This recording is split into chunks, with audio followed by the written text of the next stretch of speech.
तो ये कहानी है एक फिशरमैन जॉन की, जो अपनी छोटी सी बोट लिए फिशिंग करने के लिए निकल चुका है। लेकिन थोड़ी ही दूर जाने पर उसके साथ कुछ अजीब होता है। समुद्र में चारों तरफ फोग यानी धुंध फैल जाती है और दूर दूर तक उसे कुछ नजर नहीं आता। काफी टाइम वो इसी धुंध में सरवाइव करता है और फिर दूर उसे एक बोट दिखाई देती है। हैरानी की बात थी, उस बोट के अंदर कोई एक इंसान भी उसे नजर नहीं आ रहा था। वो अब उसे चेक करना चाहता है, इसीलिए वो अपनी बोट को एक रस्सी से अच्छी तरह इस बड़ी बोट के साथ बांधता है और अंदर चेक करने के लिए चला जाता है। वहाँ जाकर उसे शौक लगा ये देखकर कि इस बोट पे कोई इंसान नहीं। हालांकि वहाँ पे सब चीजें बिल्कुल नॉर्मल थी, यहाँ तक कि खाना भी वहाँ फ्रेश मौजूद था। इंसानों के होने के सारे असरात तो थे यहाँ पर, लेकिन इंसान नहीं थे। अब जॉन बोट स्टार्ट करने की कोशिश करता है, लेकिन उसे पता चलता है कि बोट का इंजन तो खराब है। उसे हैरानी हुई थी, इतनी बड़ी बोट, वो भी इतने बड़े समुद्र में अकेली। दूरबीन लिए वो आसपास इन्वेस्टिगेशन करने की कोशिश करता है कि शायद इस बोट के मालिक यही कहीं करीब ही हो और छोटी बोट के जरिए फिशिंग करने गई हो, लेकिन धुंध इतनी थी कि उसे कुछ नजर नहीं आया। अब जॉन वापस कंट्रोल रूम के अंदर जाता है और वहाँ से रेडियो मैसेजर ऑन करके हेडक्वार्टर में मैसेज देता है कि ये एक बोट यहाँ समुद्र में फंसी हुई है, अगर कोई मुझे सुन रहा है तो प्लीज मुझे जवाब दे। ये सब करने के बाद उसने फैसला कर लिया था कि वो तो अपनी ही बोट में जाएगा। और जैसे ही वो ऊपर आया तो ये देखकर हैरान हो गया कि उसकी बोट वहाँ से गायब हो चुकी थी। हालांकि उसने बोट को अच्छी तरीके से बांधा भी था। उसकी अपनी बोट के गायब होते ही एक और अजीब काम उसके साथ ये हुआ कि यहाँ से सारी धुंध भी हट गई, आसमान बिल्कुल साफ हो गया। दोपहर का वक्त था, वो अब इसी शिप में वापस आ गया। अब क्योंकि वो खुद इस बोट में फंस चुका था, इसलिए वो मैप के जरिए अपना रास्ता ढूंढने की कोशिश करता है और ये पता चलाने की कोशिश करता है कि अब वो है कहाँ और उसे अपने घर वापस जाने के लिए कौन सा रास्ता लेना होगा। मसला एक और भी था ना, इस बोट का इंजन भी खराब था। अगर उसे अपनी जान बचानी थी तो किसी तरह इस बोट को चलाना था। वो अब इंजन ठीक करने की कोशिशों में लग जाता है। इसी बोट से टूल बॉक्स ढूंढता है और थोड़ी ही देर की कोशिश के बाद वो इसके इंजन को ठीक करने में कामयाब हो भी गया। ये उसके लिए बहुत बड़ी अचीवमेंट थी। अब बोट काम कर रही थी, वो इस बोट को कहीं भी ले जा सकता था, लेकिन रास्ता तो समझ आए, इसलिए वो दोबारा कंट्रोल रूम से कांटेक्ट करता है, लेकिन कोई भी उसे जवाब नहीं देता। फिर बेचारा दोबारा ऊपर आ जाता है और ऊपर आते ही उसे वॉशरूम जाने की जरूरत पड़ जाती है। कोई देख तो रहा नहीं था उसे, नीचे जाने के बजाय वो समंदर में ही काम करने का डिसाइड करता है। लेकिन तभी अचानक कोई उसे पीछे से धक्का दे चुका था, जिसकी वजह से वो गिर गया। वो पानी में भी डूब सकता था, लेकिन रेलिंग को पकड़कर उसने बड़ी मुश्किल से अपनी जान बचाई। हवा का प्रेशर भी इतना तेज था कि उससे वापस आना भी मुश्किल हो गया। अब बस वो डूब ही जाता, लेकिन वो हिम्मत नहीं हारता और रेलिंग को पकड़े पकड़े ही इस बोट के अंदर वापस आ जाता है। इस सारे चक्कर में उसका काम नहीं हो पाया था, इसीलिए वो नीचे टॉयलेट में गया। जा जाते ही किसी ने जोर से उसका दरवाजा बंद कर दिया। इस चीज पे जॉन ने ज्यादा ध्यान नहीं दिया, क्योंकि उसे लगा था शायद हवा के प्रेशर की वजह से बंद हुआ है। लेकिन जैसे ही वो फारिग होकर पीछे मुड़ा तो दरवाजा लॉक था, वो भी बाहर से। अब इस दरवाजे को वो हर जगह से खोलने की कोशिश करता है, अपने पॉकेट से कॉइन निकाल कर खोलने की भी कोशिश करता है, लेकिन ये चीज कामयाब नहीं हुई। उसका दिमाग खराब होता जा रहा था। उसे लगने लगा कि कोई शिप में है जो उसके साथ एक गंदी गेम खेल रहा है और उसे टॉर्चर कर रहा है। वो जोर जोर से चिल्लाने लगा,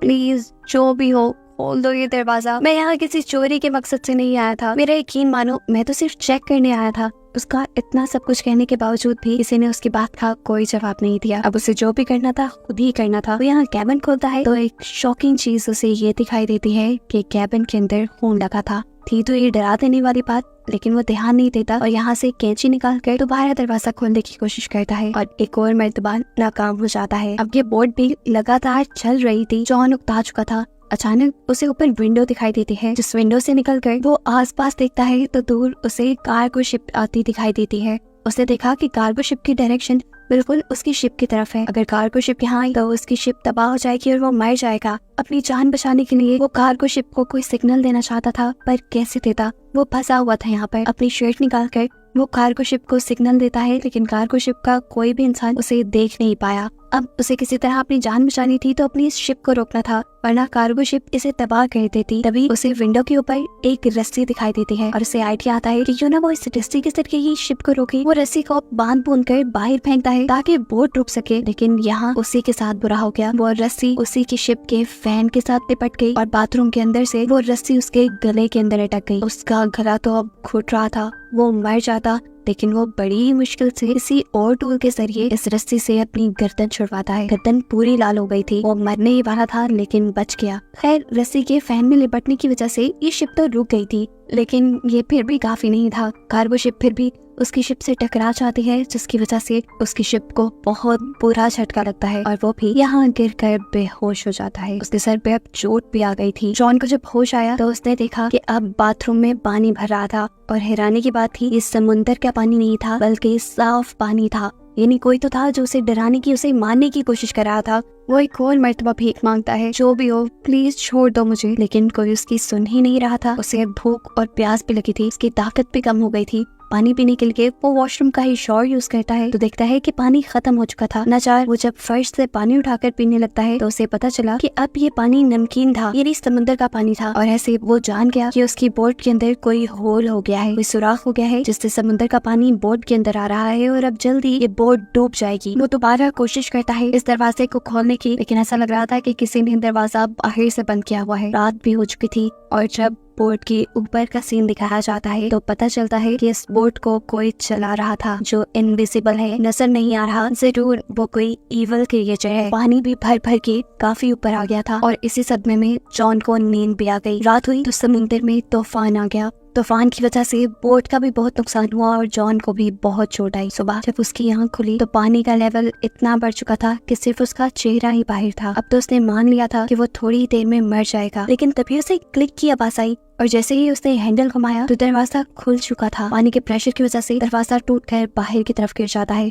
और ऐसे जॉन को यहाँ से रिहाई मिल जाती है। सबसे पहले वो बोट के ऊपर जाता है और ताज़ा हवा में सांस लेता है, क्योंकि नीचे ऑक्सीजन लेवल बहुत ज्यादा कम हो चुका था। अब वो जान गया था कि यहाँ पे जो कोई भी है वो उसे हर हाल में टॉर्चर करना चाह रहा है। इससे ज्यादा वो टॉर्चर बर्दाश्त नहीं कर सकता। साथ ही नीचे बोट में पानी भी भर रहा था। वो जानता था ये बोट कभी भी डूब जाएगी। फैसला तो उसने कर लिया था कि वो यहाँ रहेगा नहीं, इसीलिए उसके दिमाग में एक आइडिया आता है। वो इसी शिप से एयर बैग्स लेता है और नीचे जो अभी बाथरूम का दरवाजा टूटा था वो लेकर उन सारी चीजों को आपस में बांध कर अपने लिए एक छोटी सी राफ्ट बनाता है ताकि वो इसके जरिए यहाँ से भाग सके। लेकिन कुछ और चीजें भी तो जरूरी थी। वो इस राफ्ट को चलाता कैसे? सारी चीजों का इंतजाम वो इसी बड़ी बोट से करता है। यहाँ तक कि खाने पीने की चीजें भी वो यहीं से लेता है और फिर इस बोट से उतर जाता है। फाइनली अब वो अपनी राफ्ट में आ गया था। जब वो चलाते चलाते वो बहुत ही मेहनत से आहिस्ता आहिस्ता आगे जा रहा था और ये बड़ी बोट उसके सामने ही खड़ी थी। घंटों गुजर जाते हैं, वो भी ज्यादा सफर तय नहीं कर पाता और देखता है कि वो बोट भी वैसे की वैसी ही खड़ी है जिसके बारे में उसे लग रहा था कि वो 5 से 10 मिनट में डूब जाएगी। अगर वो अभी तक नहीं डूबी तो इसका मतलब है कि वो डूबेगी नहीं। यही सोचते हुए उसके दिमाग में आइडिया आता है कि क्यों ना जाकर इसी बोट के लीकेज सिस्टम को ठीक कर दूं, ऐसे मैं भी आराम से उसी बोट में सफर कर पाऊंगा। यही सोचते हुए वो इस बोट पे वापस आता है। सबसे पहले बोट की लीकेज ठीक करता है और फिर एक पंप बनाता है जिससे कि बहुत ही आसानी से बोट में मौजूद सारा समुद्र का पानी समुद्र में वापस आ चुका था। लीकेज खत्म करने और पानी निकालने के बाद इस बोट में जितनी भी प्रॉब्लम्स थी उसने वो सारी प्रॉब्लम्स ठीक कर दी और इस बोट को बाहर से भी रिपेयर कर दिया ताकि आगे कोई मसला ना हो सफर में। ये सब करने के बाद वो दोबारा रेडियो के जरिए मदद बुलाने की कोशिश करता है, लेकिन इस मर्तबा भी जब उसे कोई जवाब नहीं मिला तो ना चाहे वो अब बोट के ऊपर आ गया। उसके पास मैप था। वो दोबारा रास्ता ढूंढने की कोशिश करता है और इस बोट को चलाता है, लेकिन एक और मर्तबा ये बोट उसे धोखा दे देती है और चलती ही नहीं। वो बोट बिल्कुल स्टिल हो गई थी, वही पानी में रुक गई थी और ये चीज उसे टेंशन में डाल गई। अब वो बिल्कुल तंग आ चुका था। इतने में ही उसे दूर एक और शिप आती दिखाई देती है और वो जल्दी से अपनी जान बचाने के लिए अपनी ही बनाई हुई छोटी सी राफ्ट के जरिए उस दूसरी शिप पे जाने का फैसला करता है। और जैसे ही वो अपनी राफ्ट लेकर उसके लिए निकलता है तो ये शिप खुद ब खुद चल जाती है और इतनी तेजी से उसका पीछा करने लगती है कि उसे लग रहा था कि ये शिप उसे कुचलकर मार ही देगी। वो अपनी स्पीड और बढ़ा देता है, लेकिन कोई फायदा नहीं था क्योंकि उस बड़ी शिप ने अपनी स्पीड और भी ज्यादा तेज कर ली थी। और इससे पहले कि अब ये शिप उसे टकरा जाती, वो अपनी राफ्ट के ऊपर से जंप कर देता है और तैरते हुए दूसरी बोट तक जाने का डिसाइड करता है। लेकिन इतने में वो दूसरी बोट जा चुकी थी और ये देखकर वो समझ गया कि इस बोट पे कुछ तो इवल है जो उसे अपने से दूर नहीं जाने दे रहा। उसने सोच लिया था कि चाहे वो पानी में मर जाएगा लेकिन उस बोट में नहीं जाएगा। शाम होने तक वो पानी में ही तैरता रहा, लेकिन अब पानी का टेम्परेचर बहुत ज्यादा गिर गया था। पानी बहुत ठंडा था और नीचे डॉल्फिन्स भी थी। अब सर्दी से बचने के लिए वो दोबारा बोट पे आ जाता है। तबीयत उसकी इतनी खराब हो गई थी कि उसने कुछ नहीं सोचा और जाकर ब्लैंकेट लेके रूम में सो गया। सुबह में जब उठा तो उसने दोबारा यहाँ से बाहर निकलने का फैसला किया, लेकिन अब उसके रूम का दरवाजा भी बंद हो गया था। वो बुरी तरह फ्रस्ट्रेट हो गया। उसके साथ ये हो क्या रहा था वो समझ ही नहीं पा रहा था। तभी उसे यहाँ पे एक छोटा सा कैबिन नजर आता है, जिसे खोलने पे उसने देखा कि ऊपर से एक रास्ता है, एक रोशनदान है जो खुल के वो यहाँ से बाहर जा सकता है। वो अब उस कैबिन के अंदर चला गया जो जगह बहुत छोटी थी।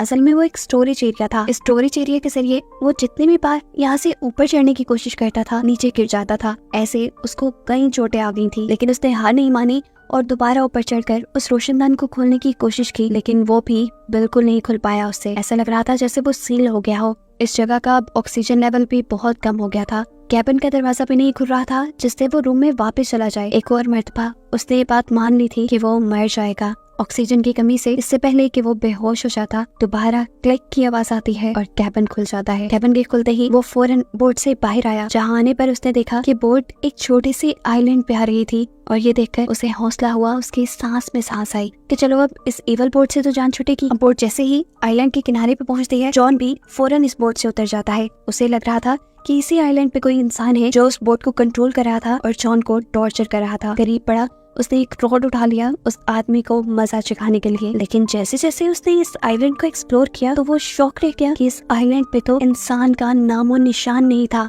एक और मर्तबा परेशान होकर वो इस आइलैंड से जब बाहर निकला तो एक नए मंजर ने उसे परेशान कर दिया। वो बोट जो उसे यहाँ लेकर आई थी, अब उसी के सामने वो दोबारा चल रही थी, जैसे वो अपना एक दूसरा शिकारी ढूंढने जा रही हो। और ये देखते हुए जॉन को 100% यकीन हो गया कि उस बोट का और इस आइलैंड का कंट्रोल 100% इवल एनर्जीज के हाथ में है। उसे यहाँ से निकलना था, उसकी एक जिंदगी थी। कुछ छानबीन करते हुए वो इस आइलैंड की सबसे ऊंची जगह पे चला जाता है तो उसे करीब एक दूसरा आइलैंड भी दिखाई देता है, जिस पे क्या हो रहा था उसे नजर नहीं आया। तब घूमते घुमाते वो आइलैंड की पिछली तरफ आ गया, जहाँ आने पर वो शॉक रह गया क्योंकि ये वही जगह थी जहाँ से जॉन ने मूवी के स्टार्ट में अपना सफर शुरू किया था। और यहाँ पर उसकी बोट भी पहले की तरह ही बंधी हुई थी और इस जगह पर अब पहले की तरह इंसान भी थे। ऐसा लग रहा था कि जैसे कुछ हुआ ही ना हो। जॉन ने सब देखा, उसका वो बुरा सपना हो, लेकिन वो सब जॉन के साथ हकीकत में हुआ था। उसकी बोट यहाँ तक कौन लेकर आया था और इस आइलैंड की हकीकत क्या थी? जॉन के साथ जो कुछ हुआ था उसके पीछे किस चीज का हाथ था,